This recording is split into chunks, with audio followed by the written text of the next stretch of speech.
Yo, hey, good morning, ladies and gentlemen.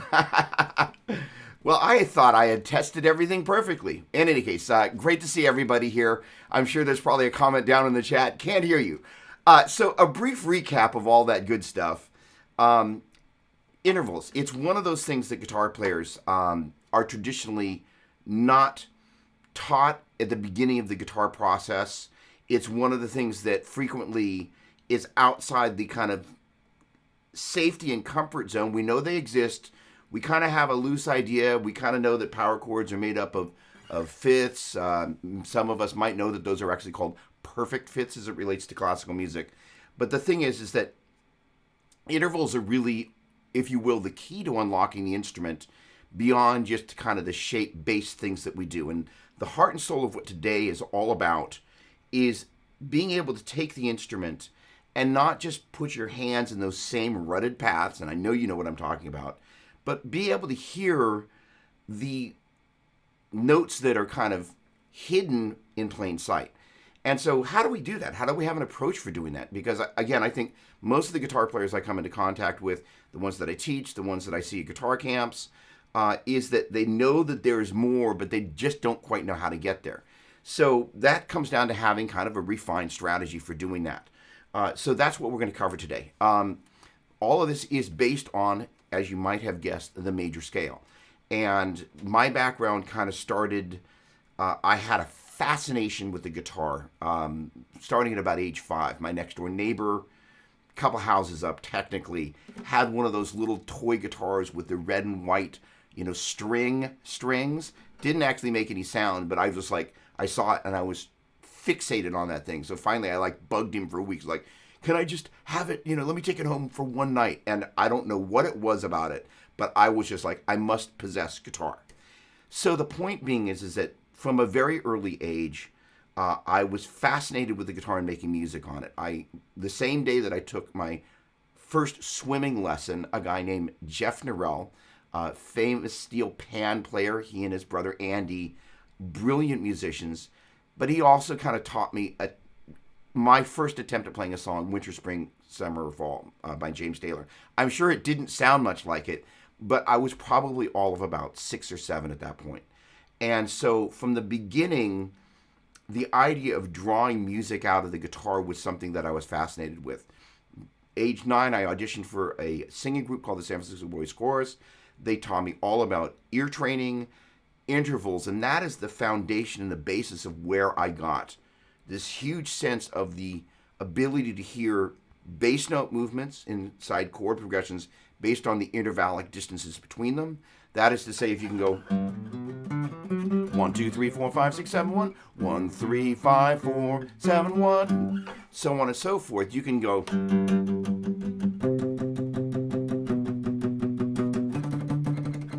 1, 5, sorry, that's a 4, 1, 4, 3, 5. I promise I won't sing any more than that. But the point being is that you can hear the bass note movements if you can 1, 2, 3, 4, 5, 6, 7, 1, 1, 2, 1, 3, 1, 4, 1, 5, 1, 6, 1, 7, 1, 1. You can identify 1, 4, 3, 5.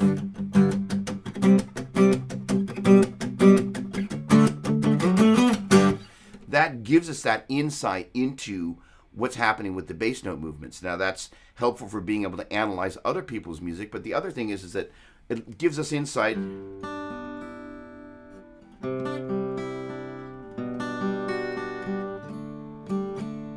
There's our 1, 4, 3,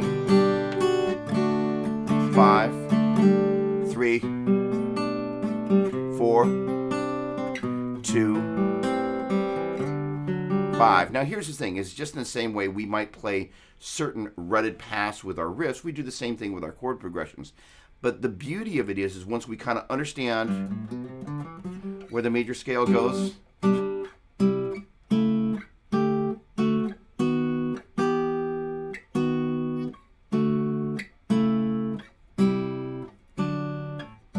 we can start adding some of those in-between notes and add that flavor. One of the things that for me was particularly inspirational in studying with Joe Satriani was if you listen to his songs that have modulations in them, his publishing company is called Strange Beautiful Music, and it is the perfect example of there's something unbelievably mystical in the best sense of the word about the way Joe hears these changes. You're just like, it's just gorgeous, strange and beautiful. And so the ability to kind of begin to get outside the major scale, to me, I think is a matter of like understanding what the major scale is, how to operate within it, and then beginning to find ways to move outside that framework. So that said, we do want to spend some time in that framework. Let me just take a quick moment. Mrs. Doppler is not going to... Oh, my word, look at all this chatty stuff. Yeah, there we go. Good morning. No sound here. Hello. Yep. There we go. There you are. Thanks, guys. I had a feeling I was going to get no sound. There we go. All right. Awesome. First of all, Nick Bell. Hello. Good morning, and great to see you, my Line 6 friend. Thanks so much for joining us. William Heredia, thanks so much. Yes, we've got audio. Thanks, guys. I really appreciate the heads up. Stephen Morley, Sean Varley, Eric Martin Bureau. I can't even speak this morning. So excited about intervals. All right, Brad, hello. Tom, Adam, Matthew. I have no audio. Let's see. I think I've got everybody. Alan, Carlos, hello. To all that, I saw you with Jason from Vertex nailing EJ's tone. What are EJ's favorite intervals in your opinion? Okay, so I will make a post-it note in my brain that we're going to come back to that. Nah, I'm going to take the bait, but I'm going to do it with an unpacking here. So let me see if I can fold this into this whole thing here and not lose my mind. So first of all, as we head over to the keyboard, and we do have the vocal mic, thank you. This is home base. So those white keys, I love coming back to this because first of all, it gives us a visual cue to look at things. So as we look at C, D, E, F, G, A, B, C, numerically, we can think of that, and that's the same thing as I was talking a minute ago in the key of C now. 1, 4, 3, 5, which is going to be G. Sorry, C. Too much time in the key of G. C, F, E, G. And so the idea of being able to have that understanding of that no matter what key you're in, 1, 2, 3, 4, 5, 6, 7, 1, 1, 2, 3, 4, 5, 6, 7, 1.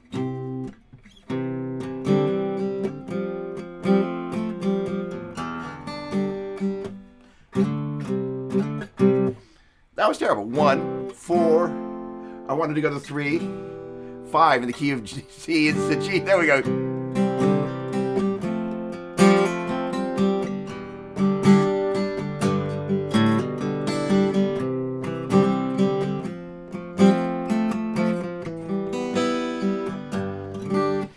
Figured my way around the key of C. Thank you. All right, so the point being is that gives us a reference point for this. Now, if we take a look at this little guy right here, this is the money. Now, we have moved over to the key of G. The reason we spend a lot of time in the key of G, and I think I've talked about this a million times and I will again, is that if we look at the guitar as an instrument that kind of goes one octave here, a key that uses all the open strings, starts at the bottom of the neck on the 6th string, that kind of is only the key of G. So the deal is if we take those notes on the 4th string, G, A, B, C, D, E, F sharp, and G, that replicates the same thing we had going on over here in the key of C, in that if you take a look at the distance between C and D, there's a black key in between, so that's a whole step. D hold to E, E half to F, because there's no black key in between, F hold to G, G hold to A hold to B, B half to C. That's replicated in, take a look over kind of, where is it? Right down there. There we go. G, hold to A. Oh, that's kind of fun. Hold to B, half to C, hold to D, hold to E, hold to F sharp, half to G. And again, that's really 2 holes and a half, 3 holes and a half. And so that again would be 1, 2 holes and a half, 3 holes and a half. So that is, again, kind of thinking of that as 1, 2, 3, 4, 5, 6, 7, 1. The half steps occur between 3 and 4 and 7 and 1. So the deal is if we kind of walk these guys up this string right here.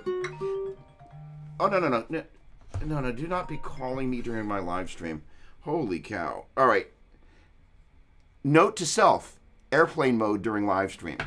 Okay.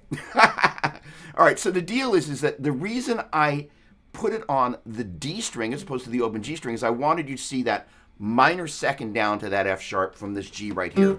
let's get fancy here. We should have this guy right there. This guy right here is our G right there. There's our F sharp. So the distance, if I move a half step, that's called a minor second. If I move a whole step in either direction, that's a major second. So let's take a moment here and kind of walk through this whole dealio.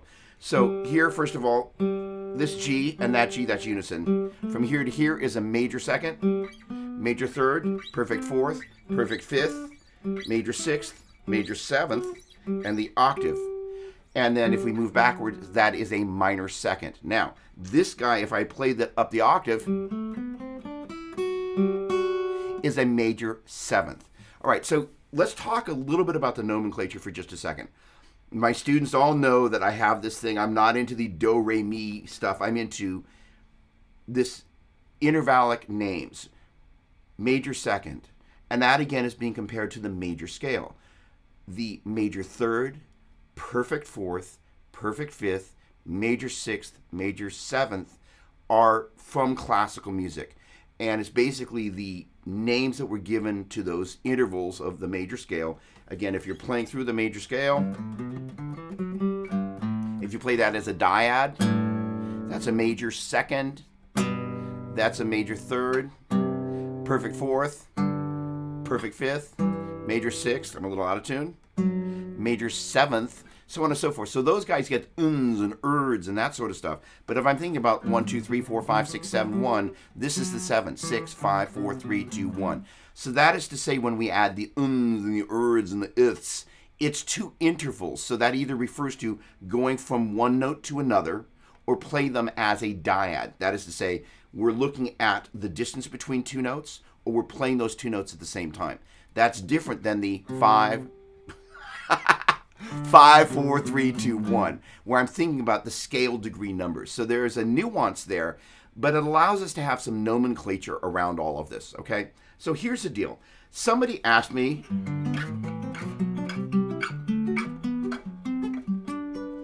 the Eric Johnson intervals. So one of the classic things that Eric Johnson likes to do is he likes to combine the perfect fifths. That's a diminished fifth. And then also major third, minor third, minor third, major third, major third, minor third, and major third. And collectively, that's a major triad, minor triad, major, major, minor, diminished, and major. It's one of the more common things you'll hear him do, especially in his chord movements. I'm actually not going to... so sometimes what I'll do is take the 6 as opposed to... This guy right here is an E minor chord. Then I'm playing 1, 5, flat 3. And it's nice sometimes.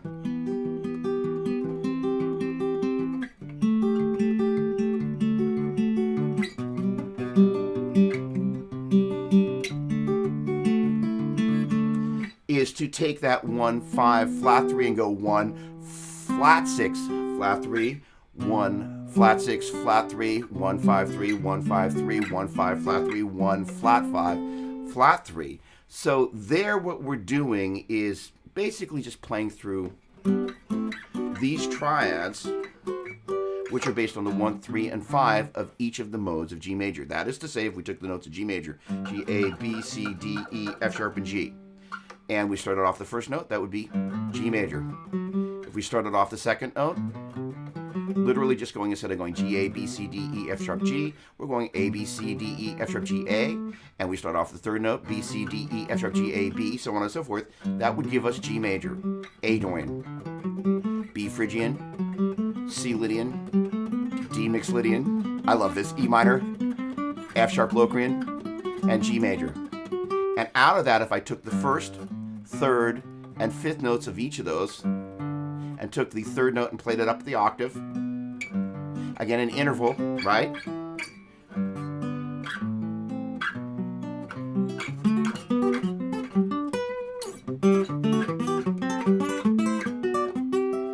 And so, as a gateway into this, if you just can find, and they're easy to find, the second finger root modes. And why they're so important is they really allow you to see the relationship between the G major scale, in this instance, 1, 2, 3, 4, 5, 6, 7, 1, add 1, 3, 5, 1, 3, 5, and out of that you can get 1, 5, 1, 3, 5, 1, and out of that you can get 1, 3, 5, and out of that you can get 1, 7, 3, 5, and out of that you can get 1, 3, 5, 7, and you have all these chord shapes that are just literally hidden in plain sight.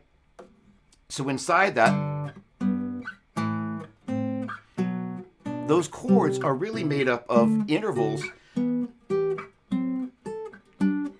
that are being played at the same time.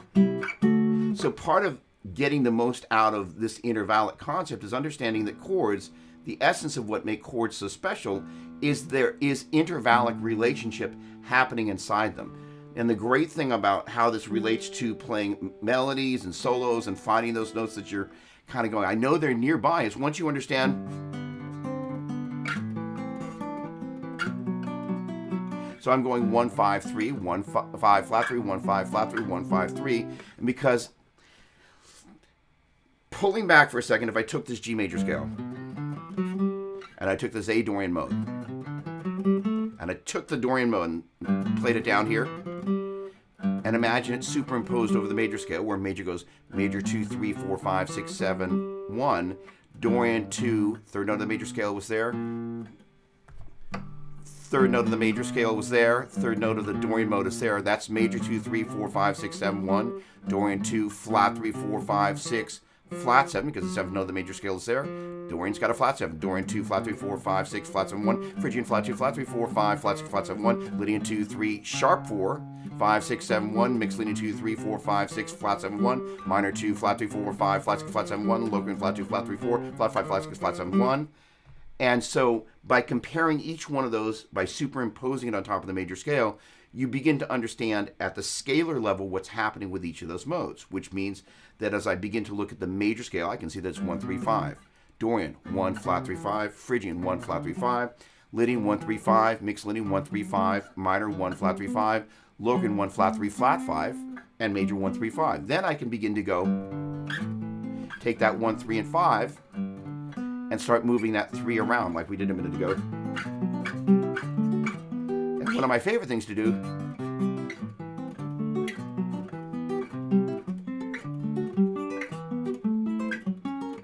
flat 5. And you'll tell when it's wrong real fast. So the idea is, I was just toggling between the 6th and 5th string there. 1, 4, 2, 5, 3, 6, 4, 7, 5, 1, 6, 2. And if I had my wits about me, I would have known that was the 7, which is why I played the diminished there.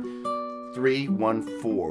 1, 4, 7, 3, 6, 2, 5, 1, 4, 7, 3, 6, 2, 5, 1, 4. So now,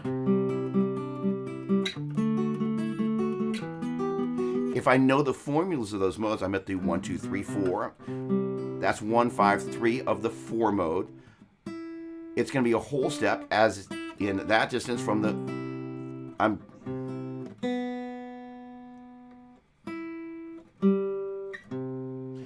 1, 1, 5, 3, 1, 5, 2, 1, 5, 3, 1, 5, 3, 1, 5, 2, 1, 5, 3, 1, 5, flat 3, 1, 5, 2, 1, 5, flat 3, 1, flat 5, flat 3, 1, 5, flat 2. And this interval right here is a minor ninth. And we could call that a minor 10th, but you can also call it a minor third, because that's really what it is. So let's get back to this intervallic business here. The first place you probably want to get comfortable with all of this is going back to this 4th string that I've got down there at the bottom of the page there.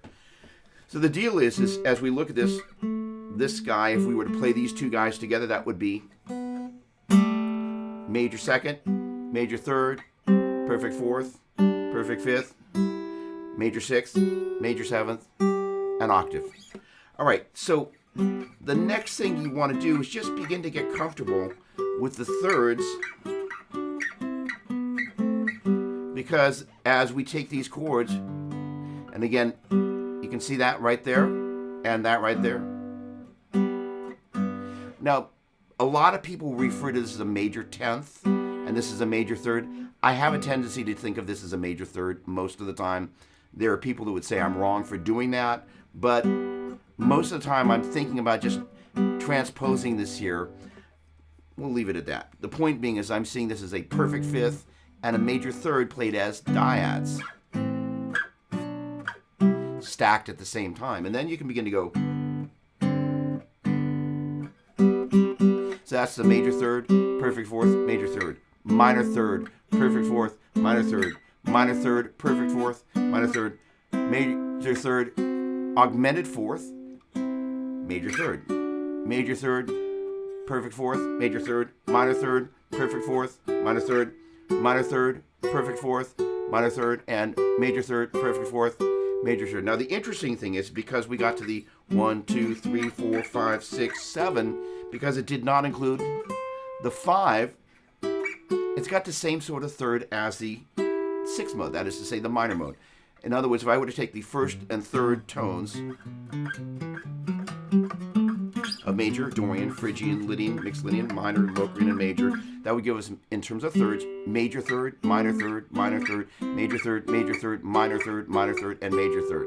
And in terms of fifths, perfect fifth, perfect fifth, perfect fifth, perfect fifth, perfect fifth, perfect fifth, diminished fifth, or flat 5, if you looked at that scale degree number, perfect fifth. So when we start to think about those dyads stacked, that's how we begin to get inside this. Then what we start to do,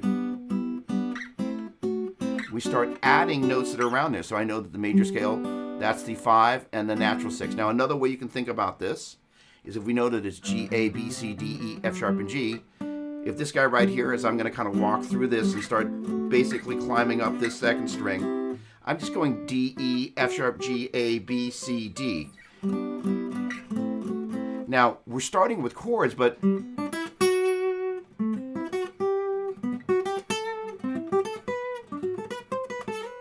so imagine we're playing this guy.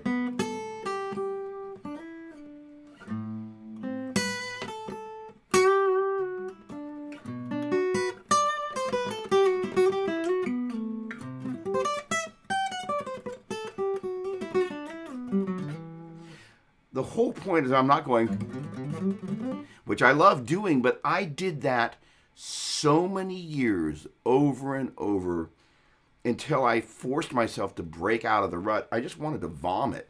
Like, wheelie, wheelie, wheelie. Like, how many more times am I going to do that? How much more sick to my stomach can I make myself with my own playing? I was like, this has to stop. So the neat thing is kind of really looking at this intervallic thing became really important. By the way, in Videology, which if you don't have it, you should. Just saying, that's the Steve Vai book. But one of the things, when he looks at these guys, one of the things that I love about looking at these triads as kind of, if you will, stacked dyads, is if you can hear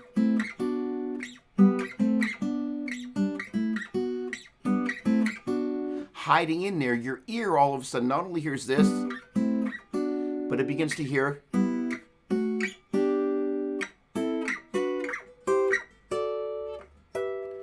you begin to hear the next door notes as soon as you give yourself permission to go, let me not play the next door notes, only the next door notes. That is to say, if I go, I'm going 1, 3, 5, 6, 5. I'm not going 1, 2, 3, 4, 3. I've got some space inside there to begin with. So, you know, as I go back to the Eric Johnson question, that's the 1, 5, 3. For each one of these is the great way to just get inside Eric Johnsonville. And it's a lovely sound. And again, part of what he's doing and part of why we love it so much low is because we're used to going, or I should say, or at least I am. And so it's those next door notes as opposed to like,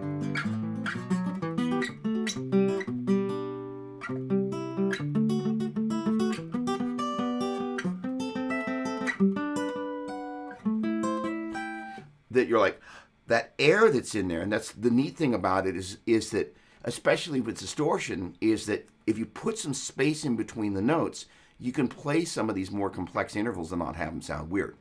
All right, back to the Videology thing. I like to hear these guys as basically triads. That is to say, the first, third, and fifth tone of each of these modes played up an octave. which collectively gives you major, minor, minor, major, major, minor, diminished, major. Actually, I can get to this graphic. It will be on here. And you see those uppercase Roman numerals at the 1, 4, and the 5, and the lowercase with a minus sign at the 2, 3, and 6, as in 1, 2, 3, 4, 5, 6, 7, 1. That is to say, the 1 is a major, 2 is minor, 3 is minor, 4 is uppercase Roman numeral, that makes it major, 5 uppercase Roman numeral, that makes it major, 6 is, with that minor sign is minor, 7 with that circle with a slash through it is diminished. That is a 1 flat 3 flat 5 is based on the 1 flat 2 flat 3 4 flat 5 from the Locrian mode, so on and so forth. So I'm really thinking about the components of those triads as the 1 3 5 of major, the 1 flat 3 5 of Dorian, the 1 3 5 of major, the 1 flat 3 5 of Dorian, 1 flat 3 5 of Phrygian, 1 3 5 of Lydian, the 1 3 5 of mixed Lydian, 1 flat 3 5 of minor, the 1 flat 3 flat 5 of Locrian, and 1 3 5 of major. And in turn, I then will take those guys and move them up an octave. And that's where those guys come from. The neat thing is that, again, you can kind of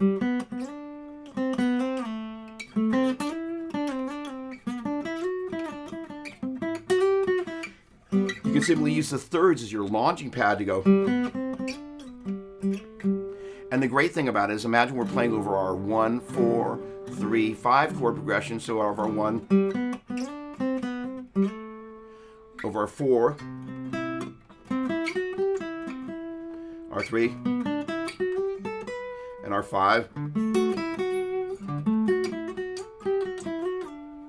That immediately gives us some intervals inside there. All right, Mr. Vi, I didn't forget. So he likes to think of these guys as chord scales, which is a very legitimate way to think about this. It's not the way that I tend to think about them, but it's going to be a help for a bunch of folks out there. So if we're in the key of G major, there we go.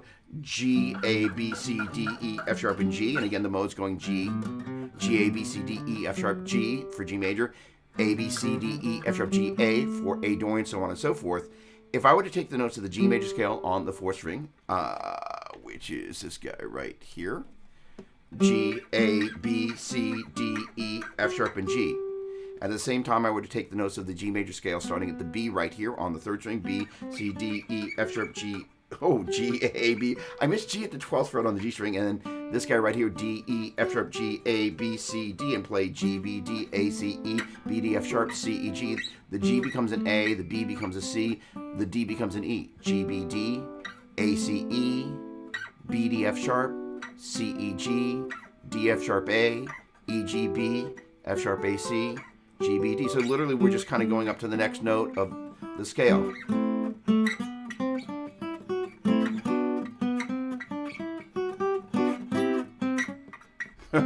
Hopefully.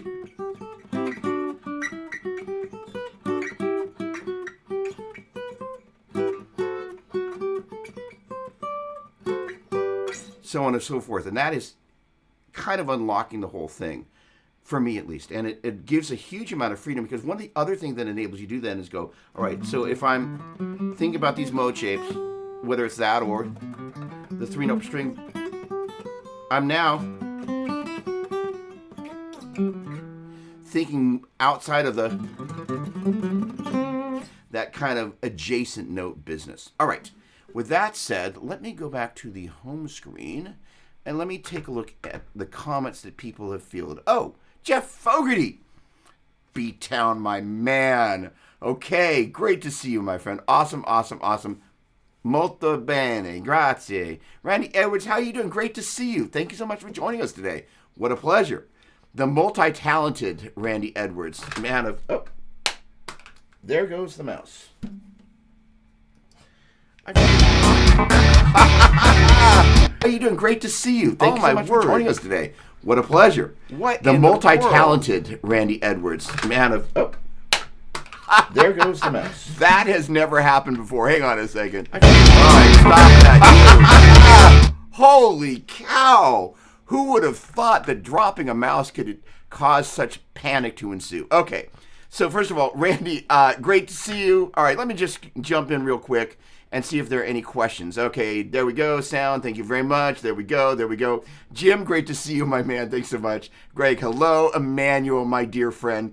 Jim, I've been practicing this. They opened up the neck. Not as fluid as you, but who among us are mere mortals? Lots of mortal going on here. Awesome. Tom, great to see you. Always a pleasure. Okay. Randy, so excited to see you. I dropped my mouse. Holy cow. Lewis, great to see you, my dear friend. Lewis and I, as a quick aside, played in a band together called Rampage. And we won our 9th grade talent show.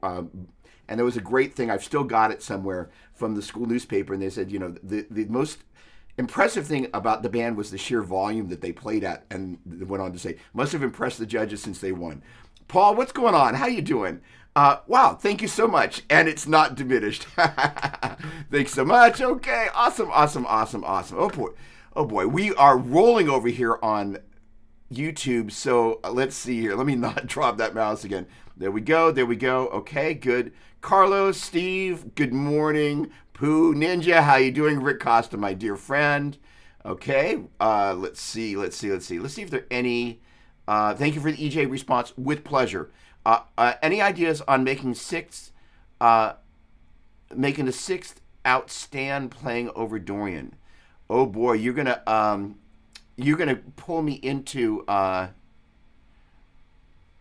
great part of this conversation, because there is how do intervals and modes relate? By the way, this is amazing to see the number of people that tuned in for this particular one. The idea is I sit and I kind of go, what am I going to do in this show? And so I was like, intervals, because first of all, for me, they are this thing that kind of pulls back the veil of the mystery of music. And again, I think so many of us are like, I'm just playing the same flipping notes next door to each other. I just want to vomit. But it was so exciting to look at all the folks here. So here's the deal. One of the ways you can think about modes is not just as major 2, 3, 4, 5, 6, 7, 1, Dorian 2, flat 3, 4, 5, 6, flat 7, 1, Phrygian flat 2, but you can also begin to think of it as what makes Dorian unique to Dorian. And it's the only mode with a flat 3 and a natural 6. Phrygian is the only mode with a flat 2 and a natural 5. Lydian mode is the only mode with a sharp 4, but I also can think of that as a 1 and a sharp 4. So the idea is what you're actually really beginning to hear is the tritone that's hiding in the midst of all of this stuff. But the point being is once you can kind of go, okay, the major scale is the only mode with a natural 3 and a natural 7. Natural 4, natural 7. Thank you. My head's on straight now. That tritone that's in there, that defines,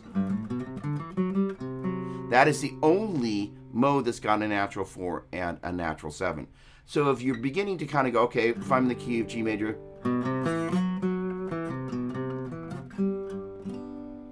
outlining that. So I'm in Dorian. The question was about Dorian.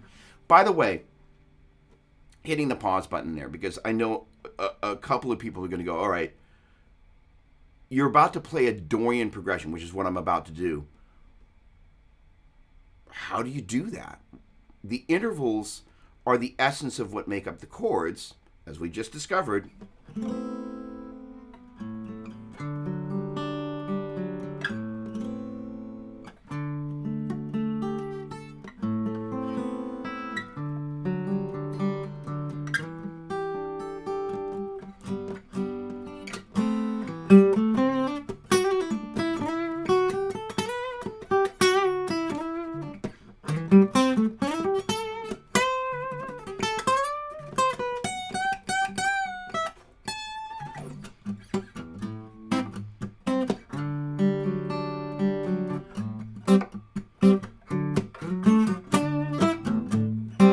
So I'm specifically targeting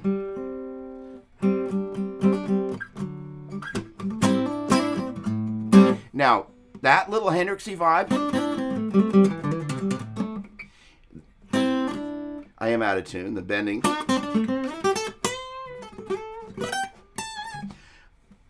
That's the flat 7 and the flat 3. That's the flat 7 and the 4. And and that's the natural 6 and the flat 3. So inside all that embellishment is that little tritone that really ultimately defines the Dorian mode. It's also in this guy right here. No, it's not. I didn't have the 6. Now it is. That is a 1, 6, flat 3, 2, A, C, E. That's a 5. Now here's one of the other things about the intervals is once you kind of begin to know that A, B, C, D, E, F sharp, G, A and B is the major second, A and C is a minor third, A and D is a perfect fourth, A and E is a perfect fifth, and F sharp is a major sixth, and A and G is a minor seventh. You begin to again have this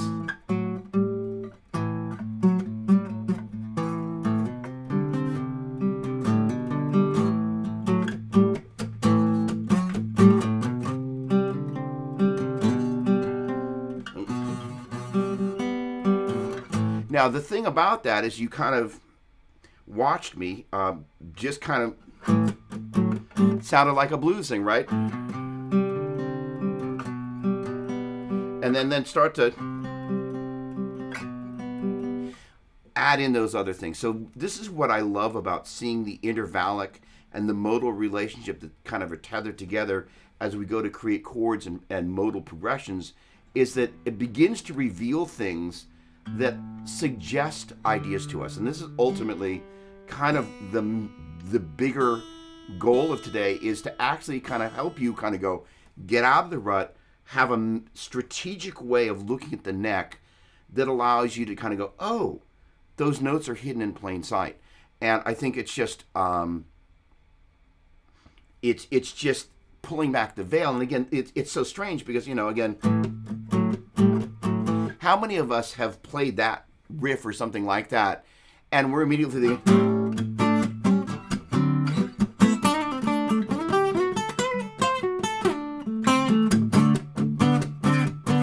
but I'd never thought about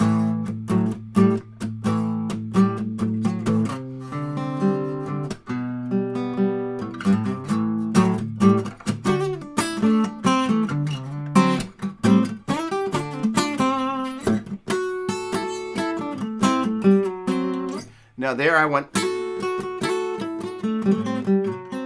again outlining that natural 6 and that flat 3, because those are the notes that really define the Dorian mode as it's.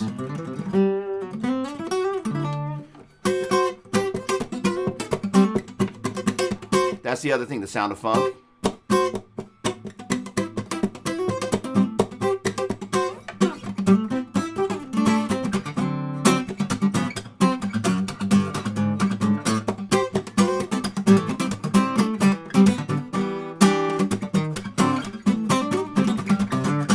So for each of the modes, there are these little things that are happening with the tritone as it's hidden inside the mode, that ultimately those are the two things that, if you're looking for the exclusive way to define the sound of each mode, for the Dorian mode is the combination of the natural 6 and the flat 3.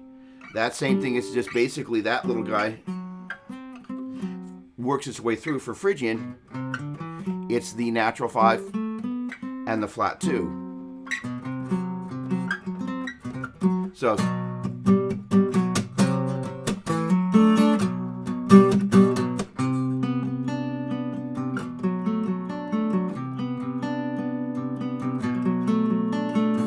that is to say, if you're looking to craft a modal progression, if I can get one chord that's got a natural 5 and another one's got the flat 2, I've immediately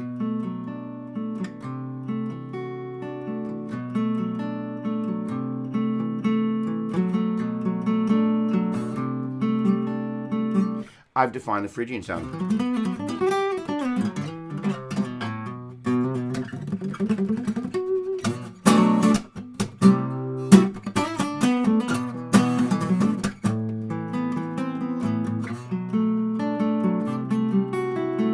And all of a sudden you're like, okay, well, what are the other notes that I can have?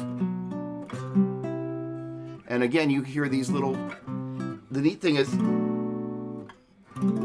inside this larger chord are those intervals that we were playing before. And all of a sudden begin to go, oh, we've got all those things hanging out there. And it's hugely insightful. All right, let me see if I've got any more questions. This morning I was practicing the diatonic thirds, moving up one at a time, vertical, low to high. Awesome. G major, A minor, da, da. It sounds more interesting when doing this horizontally. So, Steve, that is a hugely insightful thing, and I'm going to tell you why I think it does. There's something about the guitar that is incredibly vocal.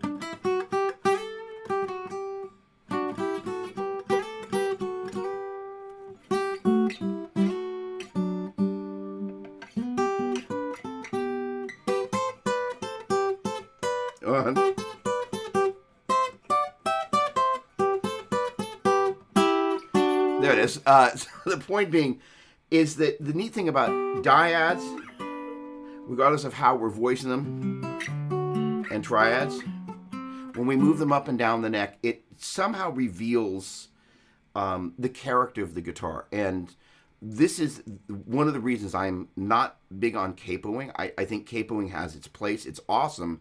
But I love the idea of having access to the entire neck such that I can...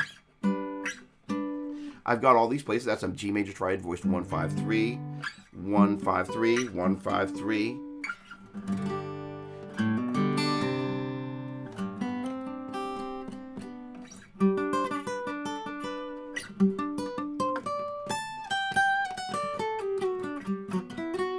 Four chord, the 3 chord, that 5 chord before.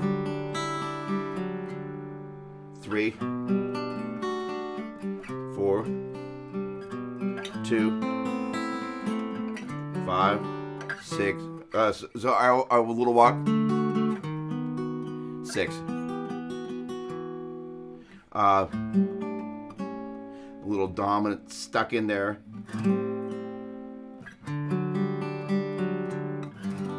And the neat thing is that that's basically, I'm playing the 4 chord 1 2 3 4, the major triad voice 1 5 3. That little kind of movement in there. So I'm basically moving up to what would be the sharp 4 of the key. So I'm basically playing a C major triad, a C sharp minor flat 6,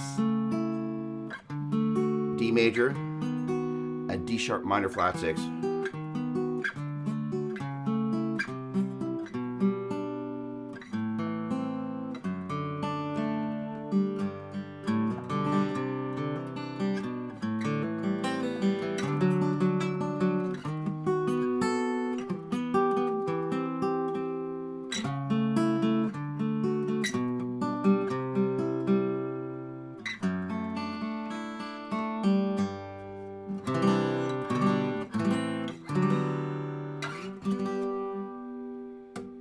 Oh, come on. There it is.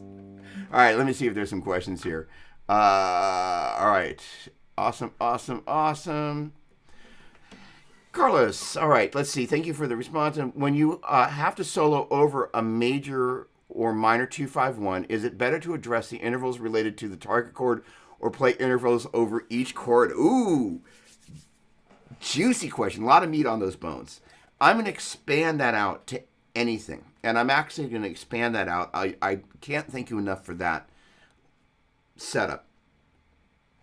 There was one of these, I don't know, a couple of months ago while it was still Doppler's Gear Garage, where I was talking about melody. And what you're talking about is letting everybody into the conversation who, in case anybody doesn't kind of... So we're talking about a 2-5-1 or... But it can be any chord progression. But the idea...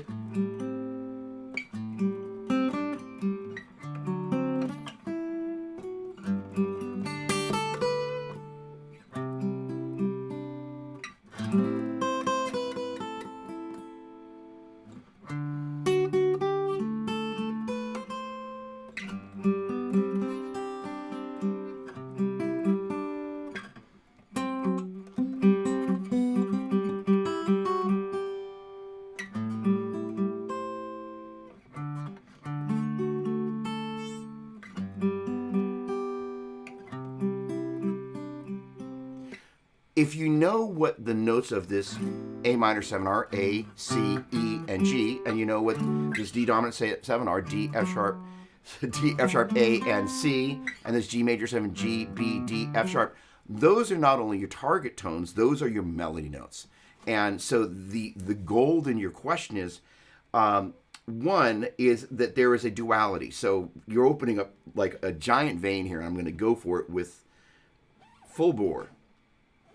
So one of the things that I have been talking about with my students, let's see if I can do this without dropping my mouse. That was actually kind of fun. Of all the things that I thought might happen, that wasn't it. So as we go over to, where are we going to go? We're going to go here.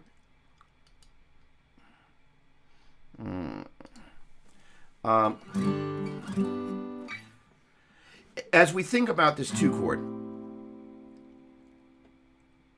if I move over to this key, where are you? My little C major. There we go. Oh, hang on. I need to bring my video camera back. There we go. If we move over to the C, the 2 chord is D minor.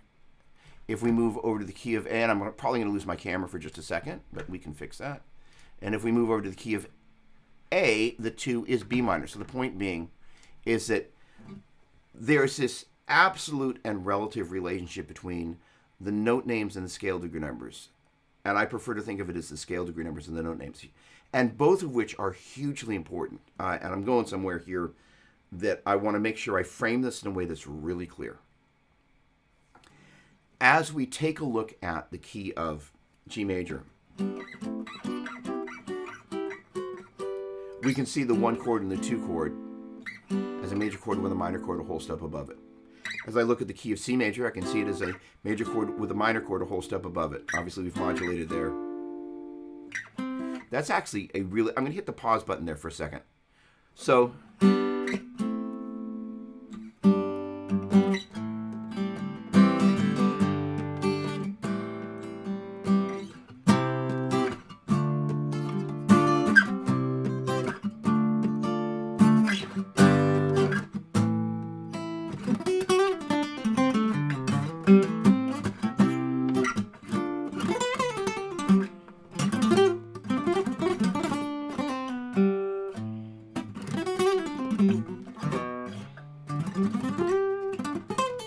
So I use that as a setup to switch from A Dorian ultimately to E Dorian, D Dorian.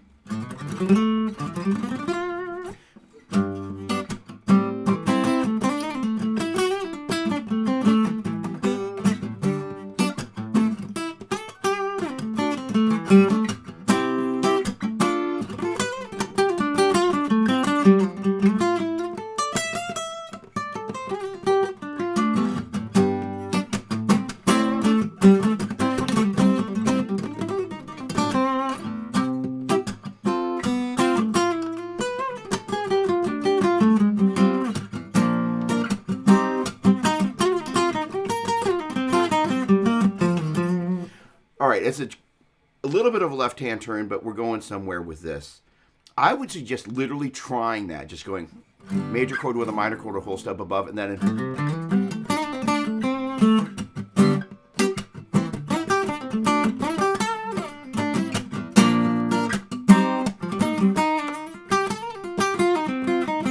and over that upper chord, playing the Dorian mode, or just playing the minor pentatonic.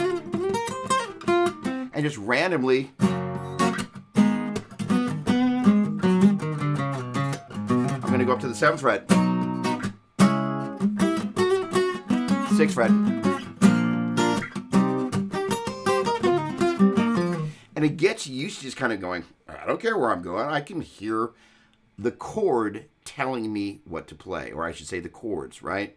Now, there are more things I could play over the top of this major to a minor whole step above. That is to say, if I looked at the order of the triads for the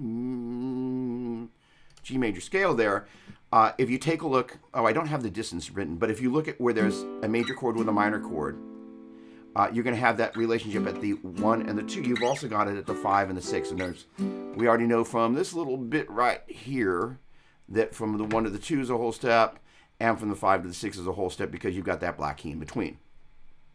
So that said, that could be the 1 and the 2, or it could be the 5 and the 6. So I'm going to now define that as 5 and 6.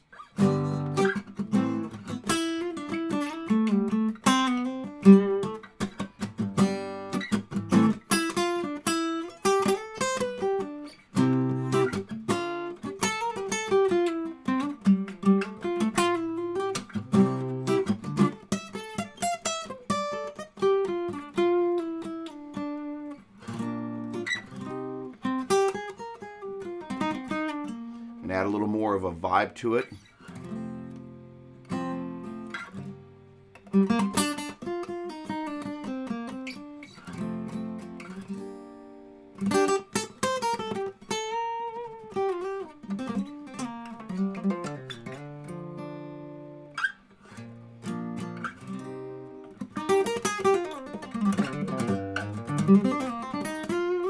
And all of a sudden you're like, oh, this is cool, right? Just randomly going wherever. All right, the bigger point here, let me move off of that business right there. There we go. The bigger point here is that there's this relative relationship of the 1 chord and the 2 chord, or the 5 chord and the 6 chord. But when I say G major and A minor, I've now put down an anchor and going, I am in, let me do this. That is the 3 chord to the 4 chord. No matter where I play it, as long as I'm in a common key.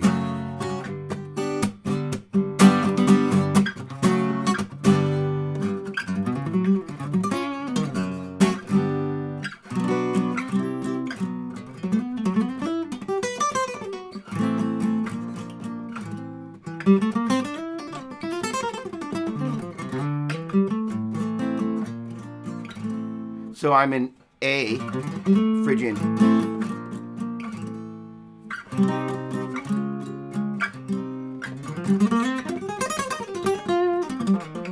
I'm in C Phrygian. Why does that matter?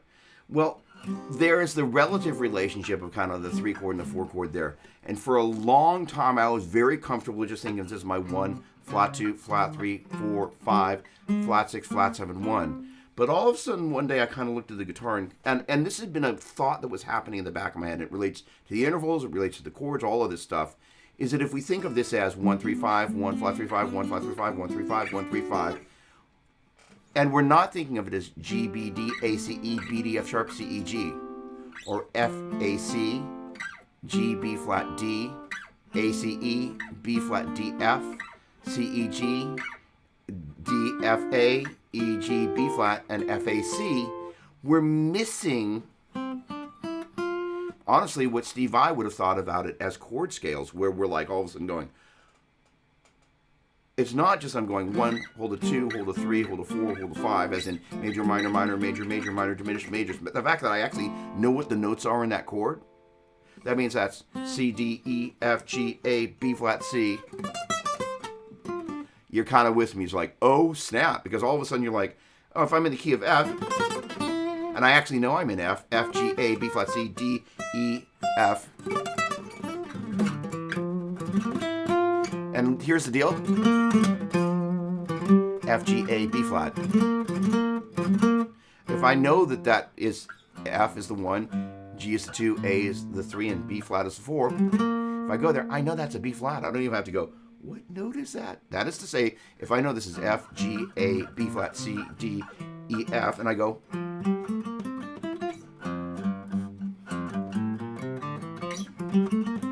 I know that's F, G, A, B flat, C, D, E, F. Without even having to look. Mind blown. I kind of went, okay, I've obviously been missing this. And I'm sure there's some of you that go like, nice of you to come to the party so late, Doppler. But the deal is that looking at things numerically means that I can be in, what I don't have to be aware of the key.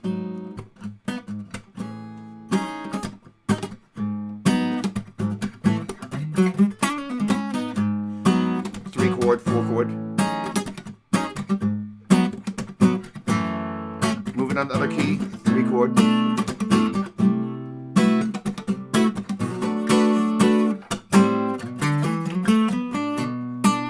So I can think about this minor chord as a 1 flat 3 5. So in terms of the target tones of my melody, sorry.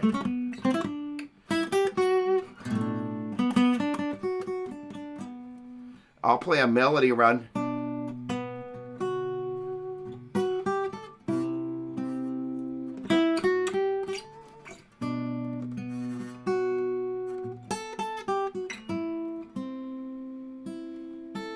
So the notes that are the chord tones, getting back to the question, are the sweet notes to land for your melody because they're the ones.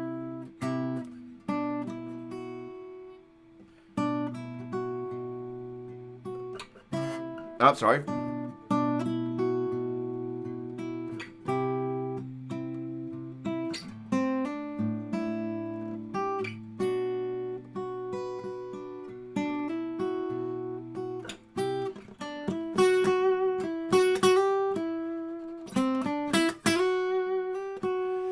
That is to say, is if you know what's happening in the chords, and that is really chords are really stacked dyads, if you can kind of pull them apart and begin to hear the dyadic elements inside there. That's why those intervals are so important to not just hear a chord, but actually kind of begin to hear that.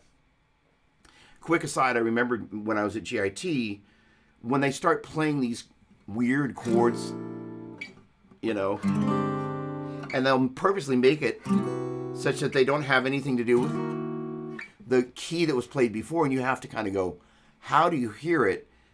One is you begin to memorize the whole smatter of the notes together, but the other is you begin to pull the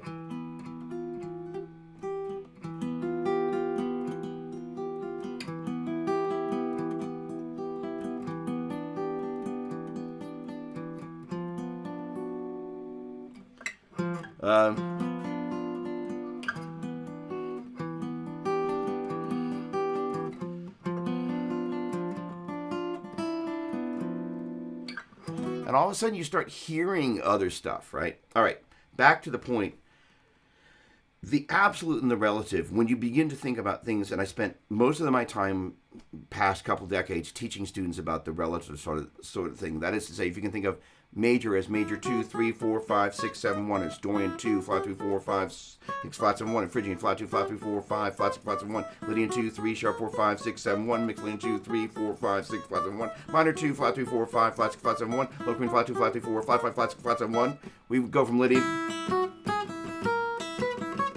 major. But if I can begin to think about the difference between major being E, F sharp, G sharp, A, B, C sharp, D sharp, E, and Lydian being E, F sharp, G sharp, A sharp, B, C sharp, D sharp, E, I can begin to think differently. Sorry, I need to beat the right spot. Major. E, F sharp, G, A. Lydian. E, F sharp, G, E, sorry, E, F sharp, G, major E, F sharp, G sharp, A. Lydian. E, F sharp, G sharp, A sharp.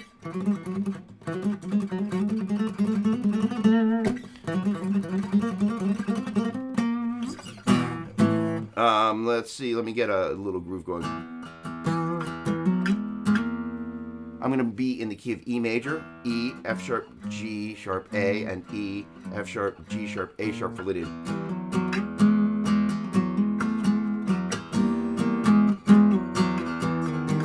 So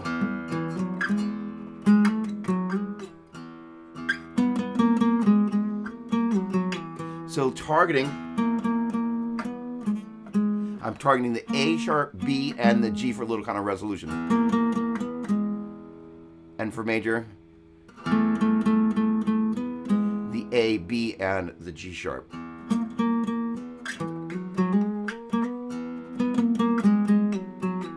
And I actually know which note I'm aiming for, the A sharp or the A. So let's see if I can set this up in a way that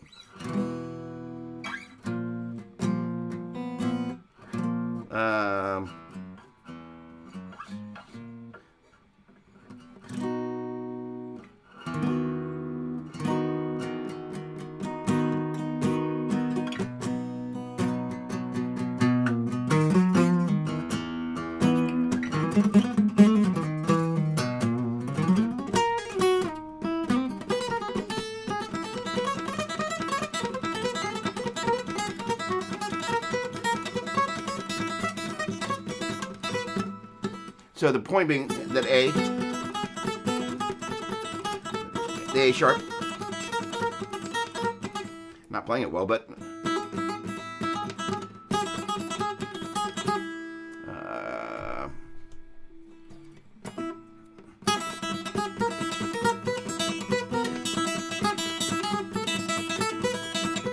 targeting the difference between E major and E leading.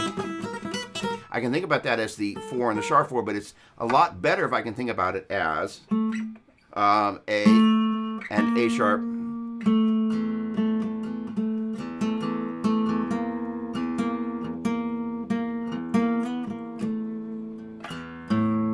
Just gives you some insight into that. All right, let me see if I can answer some questions here real quick without dropping my flipping mouse.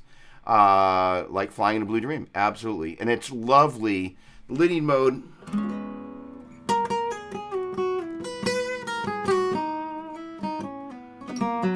So if I know it's E, F sharp, G sharp, A sharp, B, C sharp, D sharp, E, F sharp, G sharp, A sharp,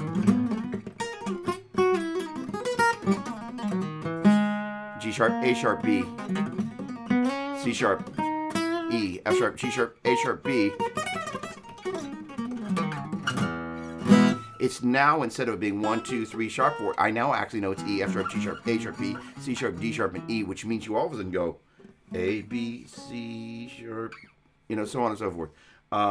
It just opens up the, A sharp, B, C sharp, D sharp, E. Doesn't open the door if you're not thinking about it. All right. Let me check in here for a quick sec. Dave Morrison, hello, my dear friend. James Maynard, what's going on? I was thinking of you yesterday. This would be great if I only knew how to play guitar. Hey, Doug, miss catching up on Danny's events. We have to catch up. James, let's talk this week. This week, my friend. Trust you're doing great. Mike Mitchell. Awesome, Jim. Do you practice, Jim Halbert, do you practice this triad concept going up and down the neck on the second string root, third string root? Great question. What I would suggest doing is this, is using the G major 3-note per string mode, which has an even intervallic splay across the strings. That is to say, from here to here is a perfect fourth. That's an augmented fourth, perfect fourth, perfect fourth, perfect fourth.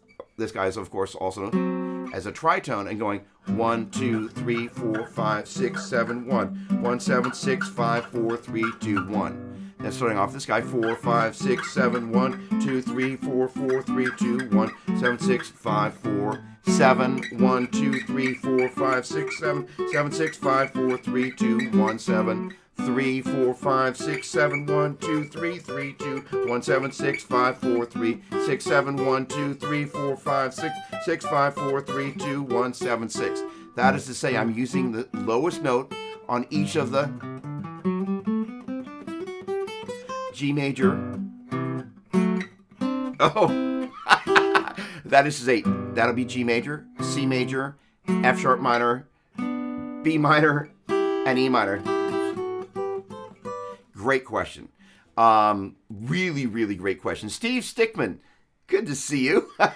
Long time. I trust you got my email. Awesome. Or excuse me, Stickman, my bad. Tom, chaos theory of via mouse dropping. Oh, my word. Holy cow. Yeah, that was like mic drop. That was mouse drop. I have never had anything like that happen. Jim, I've been practicing this opens up the neck. Not as fluid as you, but okay, there we go. I've read that one. Good, good, good. Awesome, awesome, awesome. Let's see here. All right. Frank, I thank you. Appreciate it. And Paul, awesome. Thanks again. I think I read that one. Okay, good, good, good. Doug. Okay, let's see here. Hold on. Let's see if there's any more. Good, good, good, good, good, good, good, good. Okay. So, with all of that said, let's summarize this a little bit. Is that by kind of taking a look at this business over here, we want to have a place that we begin to think about all of this stuff. So if you take a look at the C and the D, and we think about those two played together, that is a major second. We think about the C and the E played together, that's a major third. The C and the F played together, that's a perfect fourth. The C and the G played together, that is a perfect fifth. The C and the A played together as a major sixth. And the C and the B played together as a major seventh. So if I were to move that over to the key of G and just kind of walk all that business up, this is one of the things that I do with my students that I would suggest doing. You want I guess the question is, how do you learn to hear? Not only just kind of go, all right, this is G, that's a B, and this is A, and that's a C, so on and so forth. But how do you actually train the ear to hear this stuff so you can kind of begin to pull it out of air? The first thing to do is to play these as intervals.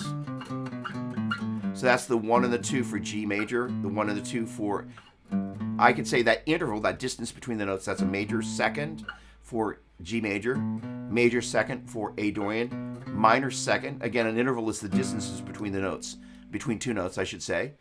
So if they're played at the same time or they're played one at a time. So this is a major second, major second. That is to say, if it's a, gosh darn it, hold on. I've got this, That is to say, if it is, and you take a look at that G there in red right there, and if you go from there to there, that's a major second. If you go from there to there, that's a major third, there, so on and so forth, major fourth, perfect fourth. So the idea is we start off major second, minor second, major second, major second, minor second, major second. So the idea is just kind of going, and I'm just going G, A, B, B, C, C, D, D, E, E, F sharp, G, A, B. F sharp, G, G, A. And then I'm going A, G, G, F sharp, E, E, D, D, C, C, B, B, A, G. And the idea is you're just getting used to hearing those intervals expressed modally, then thirds.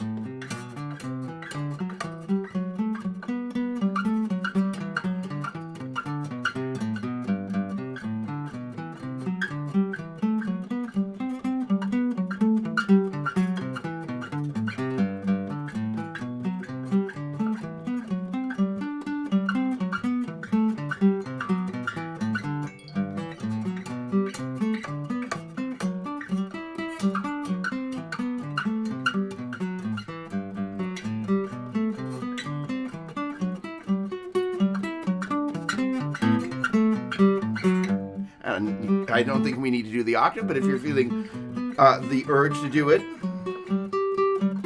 Oh! I actually play a wrong octave.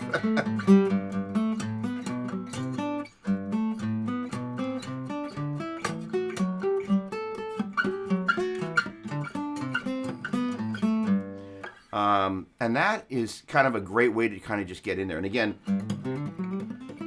I think it was Jim's question about how to kind of map this up and down the neck using the G major 3-note per string mode.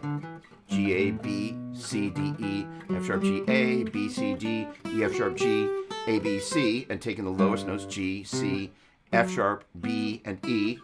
And that would be the 1, 4, 7, 3, and 6 of the key. 1, 2, 3, 4, 5, 6, 7, 1, 2, 3, 4, 5, 6, 7, 1. That would also be really valuable. That is to say, if you took a look at this as being the 1, 2, 3, and you can think of that as major, minor, minor, and this is 4, 5, 6, and you can think of that as major, major, minor, and this is 7, 1, 2, and you can think of that as minor, major, minor, and this is 3, 4, 5, and you can think of that as minor, major, major, and this is 6, 7, 1, you can think of that as minor, minor, major. You can think of that as 1, 2, 3, 4, 5, 6, 7, 1, 2, 3, 4, 5, 6, 7, 1, 1, 7, 6, 5, 4, 3, 2, 1, 7, 6, 5, 4, 3, 2, 1. So I've never actually done that, which is kind of stupid, but and yes, then you can go, all right, for the Dorian mode. Oh, no. So that's where it helps to call. This is where the relative business is really helpful. 2, 3, because the Dorian mode is 1, 2, starts off the second of the major scale. 2, 3, and this is where this whole, when I think of I'm in the key of G, U. There we go. It's a good thing to think of as 1, 2, 3, 4, 5, 6, 7 as it relates to the G being the 1 and the A being the 2. That is really strange to do. The B being the 3, so on and so forth. It's 1, 2, 3, 4, 5, 6, 7, 1. Kind of dodged my F sharp there. And in terms of thirds, that's major, minor, minor, major, major, minor, minor, major. And so we're going, starting off the 2, 3, 4, 5, 6, 7, 1, 2, 3, 4, 5, 6, 7, 1, 2, 2, 1, 7, 6, 5, 4, 3, 2, 1, 7, 6, 5, 4, 3, 2. Love that. 3, 4, 5, 6, 7, 1, 2, 3, 4, 5, 6, 5, 6, 7, 1, 2, 3, 3, 2, 1, 7, 6, 5, 4, 3, 2, 1, 7, 6, 5, 4, 3. Jim, never would have done that without you. So again, what I'm doing is I'm taking each of the 3-note string modes from the first through this, 6th through the 2nd string, and I'm just using each one of those tones to play the diatonic thirds for, if you will, G major, A Dorian, B Phrygian, C linear. So where's that a help? So let's say we're in the key of B Phrygian.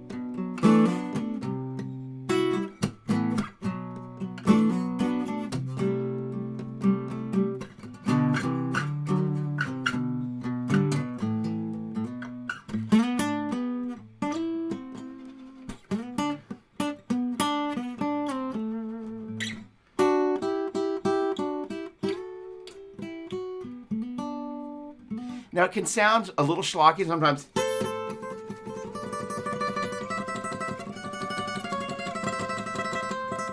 But if you kind of...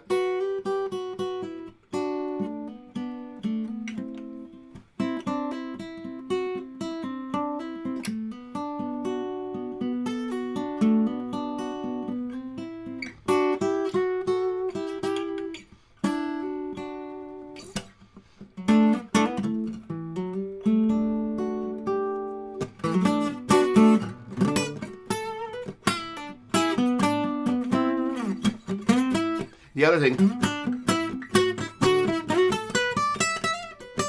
so that is to say, instead of playing them as dyads,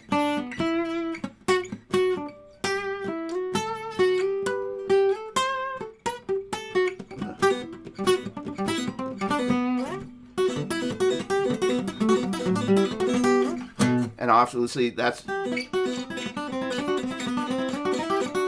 sorry, I'm playing the thirds here on the 3rd and 2nd string, and I'm,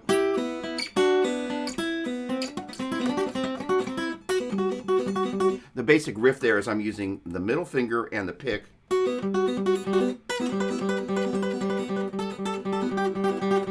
But I'm...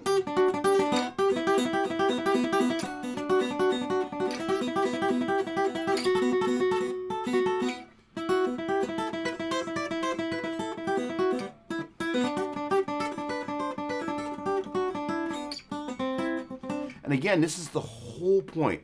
Had we not gone on this little journey together, I wouldn't be going...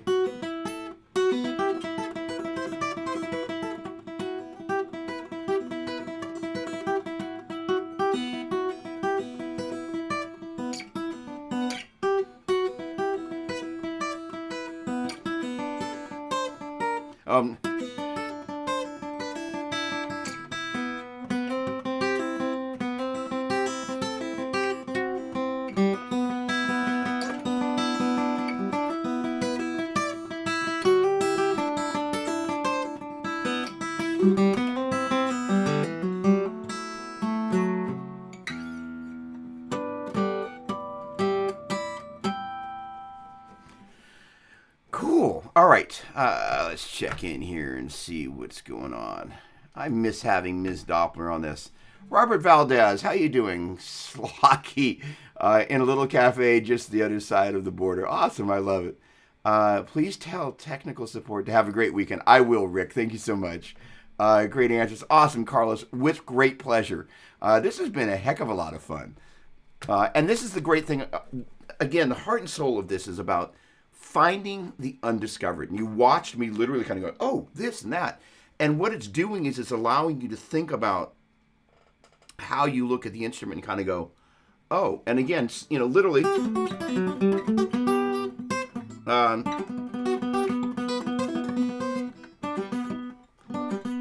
not great at that. can't quite get that.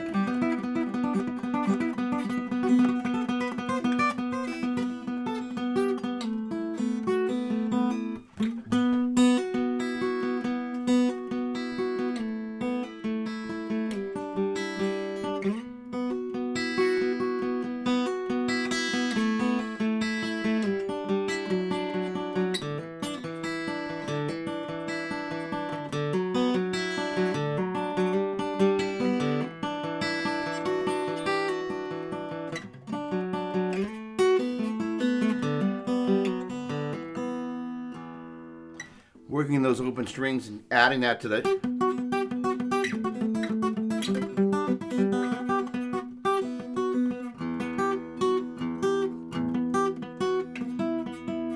Can't play it, but you get the idea. All right, Tom Atkins, always a pleasure, my friend. Kevin Collins, great to see you, Chord Relay. You know that puppy. What's going on, my dear friend? Hey, Kevin Collins, I got a question for you. If you can answer this, what is the definitive best amp for modelers these days? As I recall, we last had this conversation. You mentioned an amplifier. I'm curious if you're still using the same amplifier, and if not, what are you using, and what you think of the Fryette, what you think of the Seymour Duncan, and so on and so forth. That would be great. If you're still here, that would be fabulous. Always a pleasure to see you. Kevin has been somebody I've seen at the guitar camps, but is a former student of mine, or semi-present student of mine for like 20 years. That's one of the great things about this guitar journey we get a chance to take, is we get a chance to take it together over time. Craig Parker, great to see you, my friend. And again, Frank Gutierrez, always a pleasure. I owe you a response, Frank. We've got stuff. We got stuff. And your little baby power amps, they're making their way here. Speaking of that conversation, I got stuff coming. So awesome. Thank you so much. Brian Wall, sending me a text. All right, we'll have to get to that a little bit later. Let's see here. All right. Good. All right. So that probably covers the meat and potatoes of what I wanted to do. And again, the thing that is so rewarding for me as a guitar player, like each one of you, there are days that I pick up the guitar and I'm like, same story over and over. And kind of at the heart and soul of this, really, and a number of you guys have heard me mention this before, it was kind of going into, I think, the first or second Petrucci camp. And I was just so bored with playing the same stuff the same way. I was like, I've just got to rediscover the 19-year-old Doug that was fiercely exploring the guitar neck, not thinking about what I was going to replay. This is, okay, here's the big nugget, big takeaway for everybody. Love this. How much of the time do you spend not only thinking about, but actually executing, instead of replaying something that you've played, playing something that you've never played? Finding those notes that are next to the ones that you play repeatedly, but not the ones you play repeatedly. And that was kind of the vibe I went into that Petrucci camp with. I was sick and tired of being sick and tired. And I just went, okay, there's got to be a better way. I needed to send myself to guitar rehab. And in so doing, I kind of went, there is more. And it really allowed me to kind of go, I've got to find those notes that are next to the ones that I'm playing. So I encourage you to do, and hopefully with what we've covered today as a source of inspiration, hopefully, kind of go, how much am I choosing to play the same notes that I've played? And how much am I challenging myself to play the notes that I haven't played relationally one to the next? So we've gone over a number of strategies for approaching that, even if it's just kind of laying the foundation for that. But you kind of watch how I kind of went into this little...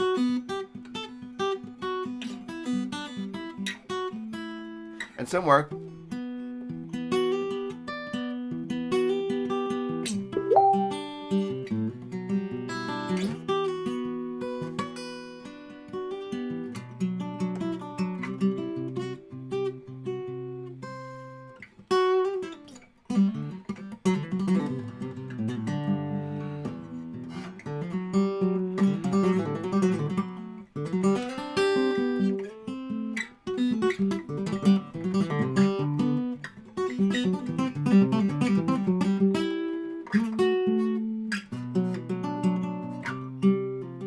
So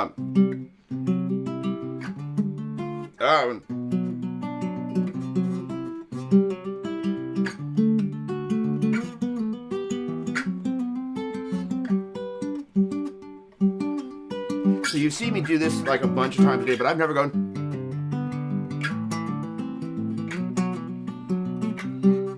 And I got to play this chord. Another way to think about that's D, E, F sharp.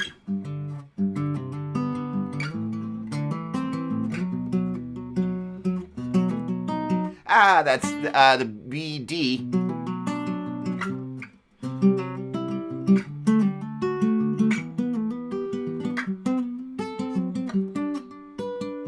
Find stuff that you haven't done and just kind of go for it. So again, to put a bow on that, how much do you spend purposely of your time on the guitar replaying things that you've done before versus consciously playing things that you haven't done and just going, it might suck, and I might suck in front of a bunch of people streaming, but the journey allows you to get from where you've been stuck to where you all of a sudden kind of go, this thing's unlocked.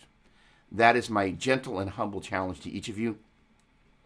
This is so much fun. This has been great. I thank you for showing up. If you can do me a favor, I would love to see more people doing this. If I could, if you're on YouTube, if you can do me a favor, look at that, 8 likes. Thank you very much. If you can like it, if you can, when I put up announcements of this, which I'm going to get better about in the advance, letting people know, a couple of days in advance what the show is. If you can share that on your socials, I would really appreciate it if you're so inclined. In any case, I want to thank you. This has been 2 tons of fun, and it would not have been possible without you. And that's the great thing about this, Craig. I appreciate the we're missing the one-on-one thing, but I love the fact that through technology, we're actually able to have these hangs. It means an awful lot to me, and it's been an awful lot of fun. So with that said, have an amazing day. Go rock some guitar. And enjoy your weekend. Thanks so much. Have a great one. Cheers.